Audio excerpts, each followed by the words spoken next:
Leta Colonel Willy Ngoma yarashwe. bamwishiye aha naha irubaya bamurasisiye irubaya indege drone ni amurashe.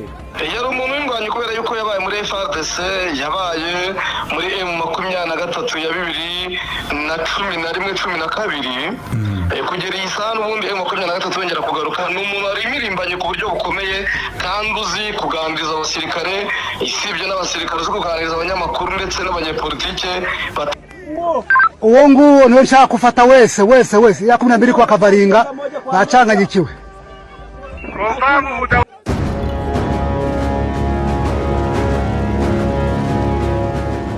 Umunsi w'ejo nibwo twabonye ibitangazamakuru byinshi byo mu isi byandika inkuru igira iti umuvugizi mu bya gisirikare w'umutwe wa AFCM 23 Leta Colonel Willy Ngoma yiciwe mu gitero cy'indege nto z'intambara zitagira umupilote zizwi nka drone cy'ingabo za RDC. Izi rero zikaba ari FARDC mu burasirazuba bwa Repubulika Iharanira Demokarasi ya Kongo mu rukerera rwo kuri uyu wa kabiri nk'uko byatangajwe n'ibinyamakuru byinshi bitandukanye harimo nk'ibiro ntaramakuru Reuters, RFI, Jeune Afrique, BBC n'ibindi bitangazamakuru mpuzamahanga. Reuters yasubiyemo amagambo y'umudiplomate wo mu karere, umutegetsi mukuru mu nyeshyamba n'umujyanama mu bya leta ya DR Congo mu burengerazuba bw'isi. Kugeza amagingo ariko hari amakuru menshi yemeza ko uyu mugabo nyine ashobora kuba yishwe, ndetse yewe n'uruhande rwa leta ya Kinshasa kugeza ubu rwamaze kubitangaza ko yishwe, ndetse yewe banavuze ko bageze ku ntego z'igitero cyabo. Ibi rero bikaba bibaye mu gihe hari ibikorwa by'agahenge bigirwamo uruhare na Qatar bikomeje, aho Kinshasa na M23 byasinye amasezerano idoha yo gushyiraho uburyo buhuriweho bwo kugenzura agahenge burimo indorerezi za Qatar, Leta Zunze Ubumwe za Amerika n'Umuryango w'Ubumwe bwa Afurika. Iki gitero cyahitanye Leta Colonel Willy Ngoma cyabereye hafi y'agace ka Rubaya mu ntara ya Kivu y'Amajyaruguru ahagana mu masaa 9 z'ijoro. Nk'uko Leta zibitangaza bikaba bibaye nyuma y'iminsi mike havugwa ibitero bya drone muri ako gace.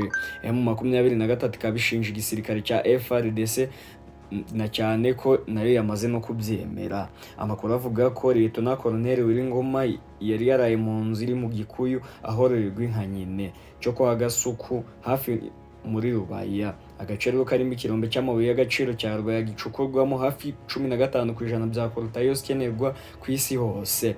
Uretse uyu Willy Ngoma bivugwa ko hari n'abandi bantu baba bahapfiriye ndetse yewe nawe ndetse hakaba hanakomeretse benshi kuko ngo yari kumwe n'abandi bayobozi bakora b'umutwe wa M23, ariko ayo makuru akaba ataremezwa neza n'uruhande rwarwo rwose usibye FARDC yabyemeje.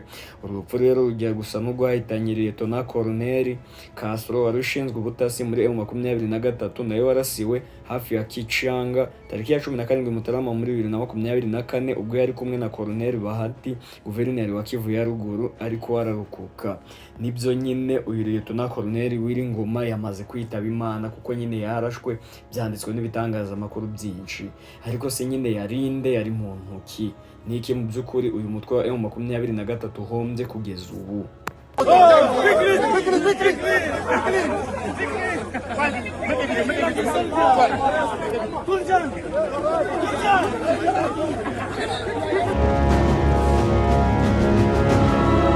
Leta Colonel Willy Ngoma n'umwe mu bantu bazwi cyane mu karere k'ibiyaga bigari by'umwihariko mu burasirazuba bwa Repubulika Iharanira Demokarasi ya Kongo RDC.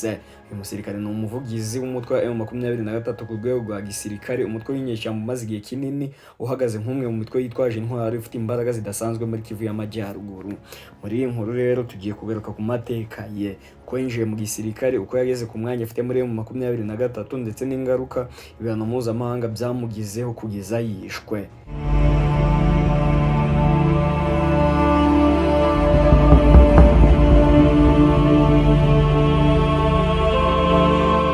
Leta Colonel Willy Ngoma yavukiye Kinigi mu majyaruguru y'u Rwanda nk'uko bivugwa n'ibinyamakuru byinshi byabyanditse.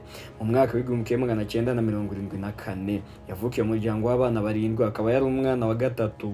Se rero yari umukozi wa leta, naho nyina we akaba yari umubyeyi wita ku rugo nyine nk'ibisanzwe. ubuzima bwe bwahindutse cyane mu mwaka w'1986 ubwo se yitabaga Imana. Muri icyo gihe Ngoma wari ufite imyaka 12 yajyanwe n'umwe mu muryango we wari utuye Kiwanja muri Kivu y'Amajyaruguru muri RDC. Ngoma rero yize amashuri abanza mu kigo cya Camp Ebeya Imbanza-Ngungu, aho yakundaga kwitwa Papa mu bandi banyeshuri bose. Nyuma yaho yakomereje amashuri yisumbuye mu bijyanye n'imibereho rusange sociology, ndetse yewe anakomereza amashuri makuru muri ISP Mbanza-Ngungu aho yigaga amateka. Nyuma yo kurangiza amashuri yabaye umwarimu w'amateka n'ubumenyi bw'isi geography, ariko nyine ubucuti yari afitanye n'abasirikare bamwe mu baje gushinga umutwe wa M23 bwatumye azamuka mu buryo butandukanye mu gisirikare. Willy Ngoma yinjiye mu gisirikare mu mwaka w'2012 ubwo umutwe wa M23 wari umaze kuvuka. Yari umusirikare wa Sultan Makenga, umuyobozi mukuru muri uyu mutwe wa M23 uyobora ibijyanye na gisirikare. Mu bihe bya mbere yagaragaye cyane nk'umwe mu barwanyi bafite imyitozo idasanzwe, bikaba byaratewe n'uko yari anafite ubumenyi mu mateka y'igisirikare. Uko iminsi yagiye ishira akazamurwa no mu ntera kugeza ubwo yagizwe umuvugizi mukuru w'umutwe wa M23 mu bya gisirikare. Mu ntangiriro ya za 2024 Willy Ngoma yazamuwe ku ipeti rya Lieutenant-Colonel, ndetse yewe ahita anahabwa inshingano zikomeye zo gukomeza guhangana n'igitutu cy'igisirikare cya leta ya RDC aricyo FRDC, ndetse yewe n'abasirikare b'ubumwe bwa Afurika mu bikorwa byo kurwanya umutwe wa M23. Uyu mwanya watumye agaragara cyane mu itangazamakuru, atanga amakuru mu bikorwa bya M23, agaragaza ko uyu mutwe barimo guharanira uburenganzira bw'abanyekongo bavuga ikinyarwanda. Nyuma yo kuzamurwa mu ntera, akanama k'umuryango w'abibumbye gashinzwe umutekano kamufatiye ibihano. Ibi byatewe n'uko yashinjwe kugira uruhare mu bikorwa by'ihohotera n'ibyaha by'intambara mu burasirazuba bwa RDC. Ibihano yafatiwe rero byari bifite ingaruka zikomeye, harimo guhagarika umutungo we wose aho uri ku isi yose mu bihugu bikomeye nka Amerika, Uburayi, ndetse yewe no gukumirwa mu ngendo mpuzamahanga. Willy Ngoma ni umugabo ufite umugore n'abana 4. Kubera inshingano ze rero za gisirikare, ubuzima bwe bwite ntibwamenyekanye cyane mu itangazamakuru, ariko azwiho gukunda umuryango we no kugira uruhare rufatika mu burere bw'abana be. M23 ikaba ikomeje ibikorwa byayo, kandi Willy Ngoma yakomeje no kugaragara mu itangazamakuru nk'ijwi rikomeye ry'uyu mutwe, ariko nyine kugeza ubu yitabye Imana nk'uko nyine ibitangazamakuru bikomeza kubyandika, nubwo M23 yo nta kirabivugaho. Kubera ibihano mpuzamahanga rero hari impungenge ko bishobora no kugabanya ingaruka ze mu buvugizi, ndetse yewe bikaba byanagira ingaruka ku bandi bayobozi b'uyu mutwe.